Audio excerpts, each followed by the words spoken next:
और इसमें आज हम कवर करेंगे पेपर जो आपका एग्ज़ाम होने वाला हो। इसमें एग्ज़ाम चल रहे हैं थर्ड ईयर वालों के, सेकेंड ईयर वालों के। तो इसमें एक आपको मैं पहले क्लियर कर दूं, आप लोगों ने वीडियो में कुछ लोगों ने कमेंट भी किया था और कुछ लोगों ने बाय द फ़ोन मतलब नंबर से कॉल की थी, पूछा था। तो मैं पहले उसको हम साफ़ कर देते हैं। यहाँ पर जो स्कीम हमने अपलोड की है, जो इसमें एग्ज़ाम हो रहे हैं, ये एग्ज़ाम केवल प्राइवेट वालों के लिए और जिनका थर्ड ईयर है, बीए थर्ड ईयर जिसका है, बीएससी थर्ड ईयर जिसका है, या बीकॉम जिसका थर्ड ईयर है ओल्ड कोर्स वाला, उनका पेपर होगा, उन्हें ये पेपर देना है। बाकी आप लोगों के लिए नहीं देना है। जिसका जैसे थर्ड ईयर है, बीए थर्ड ईयर आपका है, या फिर बीएससी है थर्ड ईयर, या फिर बीकॉम थर्ड ईयर है, तो या फिर आपका है प्राइवेट। ठीक, तो प्राइवेट तीनों को होगा, first year second year third year का। और रेगुलर वालों का जो थर्ड ईयर जिसका भी स्ट्रीम चल रही है वो यही पेपर दे, इनको यही पेपर देने हैं। और जो सेमेस्टर वाले हैं, सेमेस्टर वाले कोई भी इस पेपर में नहीं बैठेंगे, उन्हें ये पेपर नहीं देना है। तो आपके लिए अब डाउट आपका क्लियर हो चुका होगा, आई होप, मुझे उम्मीद है। और इसमें अब हम क्वेश्चन पेपर है हमारा ये एजुकेशन का, बीए थर्ड ईयर का है, और इसमें फर्स्ट पेपर है हमारा। तो फर्स्ट पेपर में हम जो आपको बताने जा रहे हैं, तो क्वेश्चन पेपर किस तरीके से आएगा, कैसे कैसे क्वेश्चन होंगे और किस तरीके से हमें उनको हल करना है, तो पेपर और प्लस कैसे हल करेंगे, ये दोनों चीज़ें आज हम आज के वीडियो के माध्यम से कंप्लीट कर लेंगे, या कह सकते हैं इसको हम पूरा कर लेंगे। ठीक है, तो आइए फर्स्ट पेपर हम देख लेते हैं एजुकेशन का पहले। और इसमें जो आपको करना है वो सारी चीज़ें आपको मैं बता दूंगा। और फर्स्ट ईयर सेकेंड ईयर यानी कि जो सेमेस्टर वाले हैं वो लोग परेशान ना हो। फर्स्ट सेमेस्टर की प्लेलिस्ट ओपन करें, वहाँ पे जाके अपना देख लें। और जो सेकंड सेमेस्टर वाले हैं उनके लिए भी सेकंड सेमेस्टर की प्लेलिस्ट अपलोडेड है। जिन्होंने सेकंड सेमेस्टर एग्ज़ाम दे दिया है उनके लिए थर्ड प्लेलिस्ट बनी हुई है, सेमेस्टर की है। और जिनके अभी थर्ड सेमेस्टर एग्ज़ाम हो रहे हैं, तो वो लोग भी थर्ड सेमेस्टर की एग्ज़ाम की जो प्लेलिस्ट सब्जेक्ट वाइज मैंने बनाई है, इंग्लिश की बनी हुई है, पॉलिटिकल साइंस की बनी हुई है, सोशोलॉजी की बनी हुई है, हिंदी की बनी हुई है, यानी कि ऑलमोस्ट बहुत अधिकांश पेपरों की बनी हुई है। तो उम्मीद करता हूँ आप लोगों को ब्रो जो भी हम कंटेंट प्रोवाइड करा रहे हैं आपको बेनिफिट देगा। और इसी साथ में आइए आप शुरू करते हैं हम पेपर के क्वेश्चन को, कि किस तरीके से पेपर के क्वेश्चन को कवर करेंगे। और इसमें करना क्या है कि आपका जो पेपर है आपका वो 3 भागों में डिवाइड होगा। तो सबसे पहले आप देख लेते हैं यहाँ पर कि क्या हमें करना है और कैसे करना है। तो आइए इसको शुरू कर लेते हैं। अब यहाँ पर हमारा है बीए पार्ट थर्ड यानी कि बीए थर्ड ईयर, और एमजेपी रूरल यूनिवर्सिटी यानी एमजेपी रुहेलखंड से जितने भी कॉलेज हमारे ऐड हैं उन सब के लिए पेपर ये इंपॉर्टेंट है। यूनिवर्सिटी अकॉर्डिंग है, तो जितने होंगे वो सबके लिए होगा। तो पेपर हमारा जो है वो मैंने यहाँ पे इंग्लिश में लिख दिया है, हिंदी में बता दे रहा हूँ आपके लिए। लिखा है new trend innovation in education, मतलब शिक्षा में नवीन प्रवृत्तियाँ एवं नवाचार। नवाचार कहते हैं इनोवेशन, ठीक है, इनोवेशन नवाचार कहते हैं। और ट्रेंड कहते हैं मतलब एक प्रकार से न्यू मीन नवीन, शिक्षा एजुकेशन हो गया आपका। ट्रेंड मतलब जो प्रचलित ज़्यादातर उसमें रहता है चर्चा में, तो उसे कहते हैं। तो पेपर का नाम आपका हुआ मतलब शिक्षा में नवीन प्रवृत्तियाँ और नवाचार। ठीक है, समय आपका 3 घंटे का होगा और मार्किंग आपकी होगी 75। ठीक है, 75% मार्किंग होगी आपकी 25 नंबर का। और इसमें आपका अब नोट आपका है, सभी खंडों के प्रश्नों के उत्तर दीजिए। सभी खंड आपको हल करने हैं, सभी प्रश्नों के अंक मतलब सामने अंकित है, यानी जो भी प्रश्न आप सॉल्व करोगे, क्वेश्चन को सॉल्व करोगे, तो उसका जो क्वेश्चन है उसका नंबर उसके सामने दिया हुआ है। तो आइए पहले देख लेते हैं हम खंड का।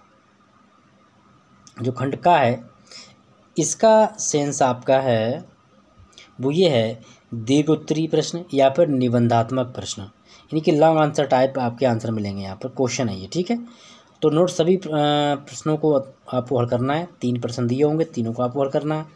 प्रत्येक प्रश्न आपका 15 नंबर का है, यानी कि 3 मल्टीप्लाई 15 और 15 मल्टीप्लाई 3 = 45। ठीक है, तो आपकी ये 45 नंबर की मार्किंग हो गई। 3 क्वेश्चन आपको करना है, लॉन्ग आंसर टाइप क्वेश्चन है ये। तो आइए देखते हैं क्वेश्चन कौन कौन से हैं, उन्हें देख लेते हैं थोड़ा सा। और पहला क्वेश्चन हमारा है, वेरी मोस्ट इम्पॉर्टेंट क्वेश्चन है ये, कि नवाचार से आप क्या समझते हो। नवाचार का महत्व, उसकी आवश्यकता के बारे में बताइए, यानी उसका महत्व क्या है और उसकी आवश्यकता क्या है, उसके बारे में आपको बताना है। फर्स्ट क्वेश्चन ये हो गया। अगर आपको इसका आंसर नहीं आ रहा है तो ऑब्जेक्टिव आपको मतलब मिल जाएगा इसका, यानी कि ऑब्लिक में मिल जाएगा, कहेंगे तो अथवा मिल जाएगा। अथवा में आपको मिलेगा निम्नलिखित में टिप्पणी लिखो, जैसे शिक्षा एवं वैश्वीकरण, महिला सशक्तिकरण, अधिकार। तो इस तरीके से आपको टिप्पणी मिल जाएगी।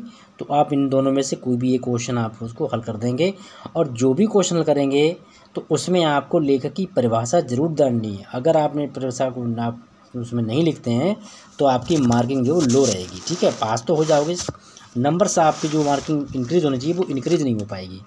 तो मैं उम्मीद करता हूँ, आपको सुझाव देता हूँ कि आप जो भी क्वेश्चन करें लॉन्ग आंसर टाइप का, उसमें राइटर की परिभाषा को अवश्य लिखें, कम से कम 2 राइटर की परिभाषा। भारतीय विद्यालयों की शिक्षा में नवाचार लाने की भूमिका में यूनिसेफ का क्या योगदान रहा है। तो चूँकि ये यूनिसेफ एक हमारी संस्था है जो कि बच्चों के स्वास्थ्य से रिलेटेड कोई ये है संस्था काम करती है, जिसमें बच्चों के लिए कोई दिक्कत नहीं आती है, उसके बारे में आपको बताना है। तो यूनिसेफ इसकी काफ़ी इंपॉर्टेंट काम, बहुत अच्छा क्वेश्चन है ये आपका, इंपॉर्टेंट भी है।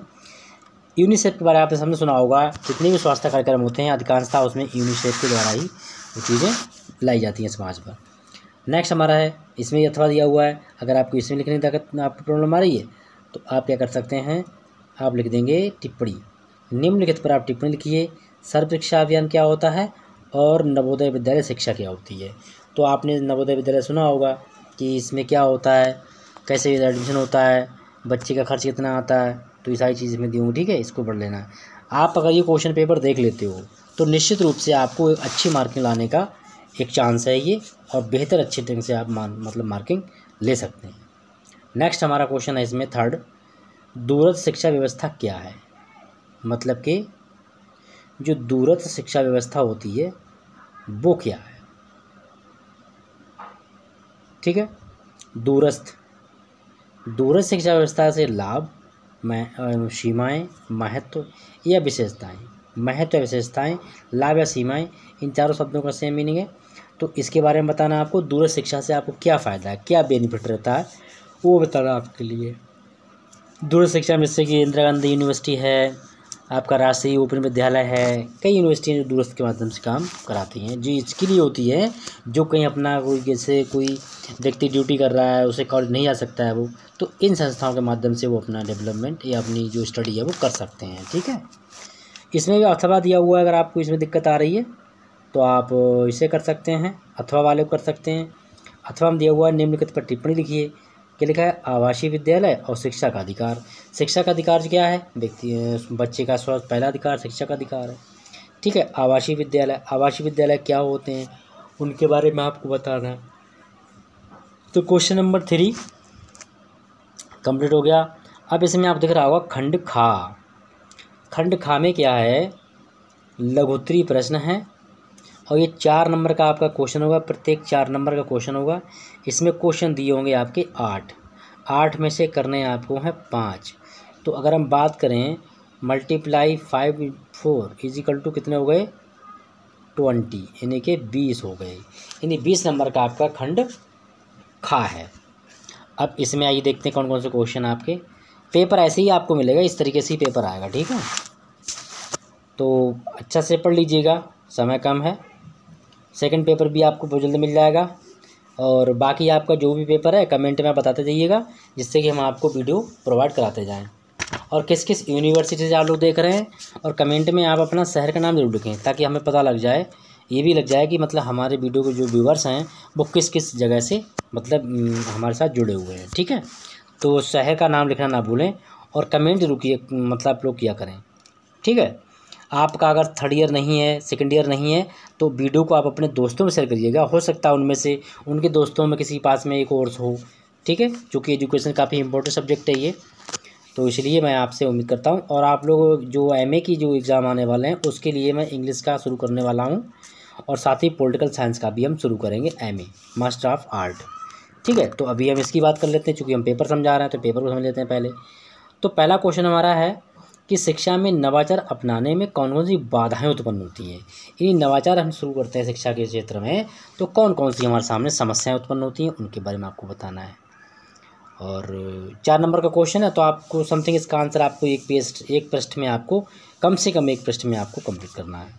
और जो लॉन्ग क्वेश्चन है उसके लिए आप कम से कम 2 पेज या 3 पेज लेके चलिएगा, और ऐसे लेके चलिएगा कि आपको मतलब पेपर पूरा हल करना है। चाहे आंसर आप किसी का आधे पेज में दे दो, लेकिन आपको क्वेश्चन पेपर सारा हल करना है। सेकंड क्वेश्चन हमारा है शिक्षा पर निजीकरण का क्या प्रभाव पड़ता है। जब निजीकरण होता है तो शिक्षा पर क्या प्रभाव पड़ता है, ये आपको बताना है। क्वेश्चन नंबर 3 है बालवाड़ी और आंगनबाड़ी का शिक्षा पर क्या महत्व पड़ता है।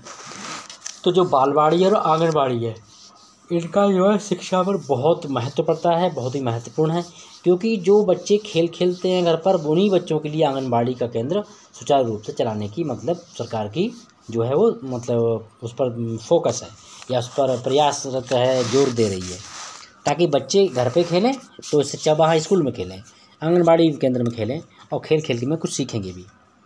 तो क्वेश्चन नंबर 3 हो गया। क्वेश्चन नंबर हम देखते हैं, इसमें 8 क्वेश्चन है और आपको 5 करने हैं इसमें से। क्वेश्चन नंबर 4 है कि राष्ट्रीय साक्षरता मिशन क्या है। राष्ट्रीय साक्षरता मिशन क्या है ये आपको बताना है। फिर आपका है ई अधिगम यानी ई सीखना शिक्षा का शिक्षा में क्या महत्व है, इसकी व्याख्या कीजिए। वेरी मोस्ट इंपॉर्टेंट क्वेश्चन है ये, क्योंकि ई अधिगम इसको हमने सुना है कि ई लर्निंग किट के माध्यम से हम क्या सीखते हैं। ठीक है, जिन विद्यालयों में ई लर्निंग किट है, मैं दिखाऊंगा मेरे यहाँ विद्यालय में ई लर्निंग किट है, थोड़ा मौका मिलेगा तो मैं ब्लॉग बनाऊंगा, उसका चैनल आपको लिंक मिल जाएगा। अभी आप ऐसे समझिएगा। तो क्वेश्चन नंबर इसमें 4 है नवाचार शिक्षा का एक महत्वपूर्ण अंग है, कैसे है। ठीक है, इसकी आपको व्याख्या करनी है। जैसे नवाचार शिक्षा का महत्वपूर्ण अंग है, ठीक है, मान लिया है, पर आपको प्रूफ करना है कैसे है ये नवाचार जो शिक्षा का अंग है महत्वपूर्ण, तो कैसे है। अगला क्वेश्चन आपका है इसी में टेली कॉन्फ्रेंसिंग। ठीक है, टेली कॉन्फ्रेंसिंग का शिक्षा में क्या महत्व है बताइए। टेली कॉन्फ्रेंसिंग होती है जब कहीं कोई मीटिंग हो रही होती है, कोई टेली कॉन्फ्रेंसिंग मतलब कि इंटरनेट के माध्यम से हम जब किसी से जुड़ते हैं और उसके सामने अपने विचार प्रकट करते हैं, अपने विचार रखते हैं और उसके विचारों को हम सुनते हैं, तो ये टेली कॉन्फ्रेंसिंग होता है। जैसे कि हम देखते हैं कि एक चैनल पर मतलब 2 लोग अपनी कंट्रोवर्सी करते हैं या आपस में डिस्कशन हो चलता है, डिबेट होती है, तो ये टेली कॉन्फ्रेंसिंग के माध्यम से होता है। स्टूडियो में भी होता है और मतलब उनको इन्वाइट करके भी वो अपने घर से भी उसमें ज्वाइन कर सकते हैं, तो ये टेली कॉन्फ्रेंसिंग हुआ। अब आता है आपका क्वेश्चन नंबर 8, दूरस्थ शिक्षा और परंपरागत शिक्षा में क्या अंतर है। देखिए, दूरस्थ जो शिक्षा है वो आपकी है मतलब आप अपनी ड्यूटी कर रहे हैं, कहीं पर आप जॉब कर रहे हैं, तो आप उसके माध्यम से आप अपना शिक्षा का कोर्स जो है उसे आप पूरा कर सकते हैं, तो ये दूरस्थ शिक्षा कहलाती है। लेकिन जो परंपरागत शिक्षा होती है उसमें क्या करना है आपके लिए, परंपरागत शिक्षा में आपको पर डे यानी कि प्रतिदिन आपके लिए क्लास अटेंड करनी पड़ती हैं, आपको कॉलेज जाना पड़ता है। तो ये डिफरेंस है परंपरागत और दूरस्थ शिक्षा में। दूरस्थ शिक्षा में आपको अधिक जाना नहीं पड़ता है, एग्ज़ाम के समय में जाना पड़ेगा, प्रैक्टिकल होंगे उसके समय जाना पड़ेगा। ठीक है, तो आई होप ये क्वेश्चन समझ में आ गए होंगे। बढ़ते हैं आगे। ये खंड जो खा था हमारा वो कंप्लीट हो गया। अब खंड हमारा है सा, इसमें वस्तुनिष्ठ प्रश्न है। ठीक है, वस्तुनिष्ठ प्रश्न में आपको मतलब 4 ऑप्शन मिल सकते हैं, या वो सत्य के आधार पर पूछ सकता है। ठीक है, तो यहाँ पर क्वेश्चन आपका और क्वेश्चन है यहाँ पर 10 हैं और 10 में जो है आपका क्वेश्चन 10 है ये, और इसमें आपका है प्रत्येक क्वेश्चन जो है आपका 1 नंबर का है। तो पहला क्वेश्चन हमारा है इग्नू की स्थापना सन 1985 में हुई थी, सत्य है या असत्य है, जो भी होगा आपको टिक कर देना है। नवाचार शिक्षा का एक महत्वपूर्ण अंग है, अब ये सत्य है कि असत्य है, जो सत्य है तो आप सत्य है तो इस पर लगाओगे, सत्य है तो सत्य पे ऊपर से टिक कर दोगे। अगला क्वेश्चन आपका है शिक्षा में कंप्यूटर का कोई महत्व नहीं है। ठीक है, अब आप थोड़ा सा कॉन्सेप्ट लगाइए कि क्या शिक्षा ऐसी है जिसका कंप्यूटर का कोई महत्व नहीं होता है, और जबकि हम लोग आप लोग कंप्यूटर कोर्स करते हैं, इसका मतलब ये ऑप्शन आपका कैसा जाएगा, राइट जाएगा, सही है ये। ठीक है, 4th क्वेश्चन हमारा है दूरस्थ शिक्षा एक अनौपचारिक शिक्षा है। हाँ, ये बात सच है, क्योंकि अनौपचारिक शिक्षा जो होती है वो मतलब हम घर बैठे किसी दूसरे के माध्यम से मतलब उसके बारे में जानते हैं, फेस टू फेस नहीं पढ़ते हैं तो वो दूर से अनौपचारिक कहलाता है। औपचारिक में हम मतलब सामने से। अगला क्वेश्चन हमारा है कि नवोदय विद्यालय की शुरुआत सन 1988 में हुई। अब ये सत्य है कि असत्य, जो सही होगा उस पर आपको टिक कर देना है। क्वेश्चन नंबर हमारा 6 है, एडुसेट का शिक्षा में क्या महत्व है। तो सत्य असत्य ये आपको देना पड़ेगा। सर्व शिक्षा अभियान का संबंध सिर्फ प्राथमिक विद्यालय से है या प्राथमिक शिक्षा से है। किसका? सर्व शिक्षा अभियान का। तो भाई जो बच्चे छोटे क्लास के होते हैं, प्राइमरी में आते हैं, तो उनको हम सब कुछ सिखाते हैं। छोटा है ये बड़ा है, इसको छोटी बोलते हैं, ये बड़ी बोलते हैं। तो इस तरीके से उन्हें हम सिखाते हैं। नेक्स्ट हमारा है क्वेश्चन नंबर 7।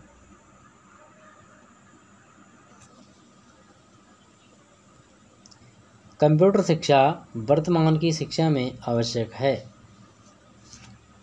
तो कंप्यूटर शिक्षा है वो वर्तमान में जो है उसकी आवश्यकता है शिक्षा में, बहुत बड़ी आवश्यकता है। वर्तमान शिक्षा प्रणाली के आधार पर संस्कार शिक्षा दूर होती जा रही है। यानी जो वर्तमान की हमारी आधुनिक प्रणाली है, हमने देखने को मिल रहा है कि हमारे यहाँ जो समाज के बच्चे हैं वो पुरानी जो एक परंपरा थी संस्कार टाइप में, वो चीज़ की आज हमें देखने को मिल रहा है, उसका ह्रास हो रहा है समाज में। ठीक है। अगला क्वेश्चन है 10 क्वेश्चन है इसमें से। ठीक है।